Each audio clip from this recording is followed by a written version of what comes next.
शाळेत बनवायचा होता संस्कृतचा प्रोजेक्ट, असा बनवलाय आम्ही हा प्रोजेक्ट तृतीय विभक्तीचा।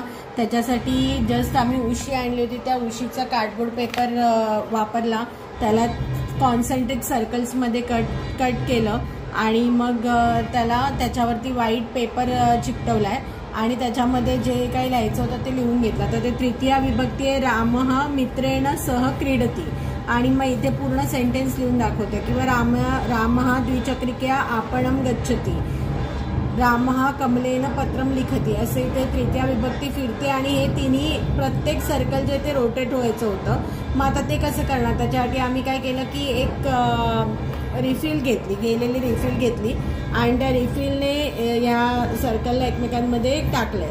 पण मग आता ते एका ठिकाणी स्थिर कसं राहणार, तर खाली हा रबर लावलाय, रबरमध्ये ती रिफिल घुसवली आहे आणि मध्ये जे आहे त्याला पाईप्स दिलेत। तर मग त्याच्यासाठी आपण हा स्ट्रॉ यूज केला। या स्ट्रॉमुळे काय झालंय, मध्ये त्याला एकमेकांच्या वरती थोडंसं स्पेस दिलंय आणि स्ट्रॉ चिकटवलाय आणि वरती मग हे दुसरी एक मोठी रिफिल होती, मग त्या छोट्या रिफिलमध्ये मोठी रिफिल टाकली आणि वरती हे पेनाच्या मागे असतं ना, असं पेनाच्या मागे काय काय पेनांच्या मागे झाकणं असतं, ते झाकण काढले आणि झाकण लावलं आणि अशा प्रकारे आमचा संस्कृतचा प्रोजेक्ट तयार झालेला आहे, फिरती चक्र।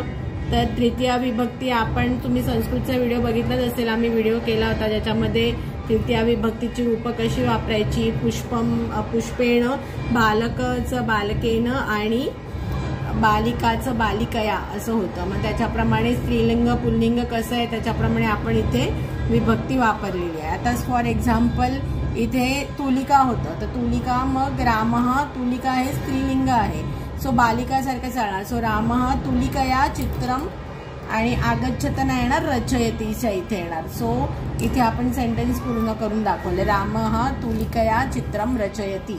तर अशा प्रकारे आमची असाइनमेंट कंप्लीट झालेली आहे उद्यासाठी।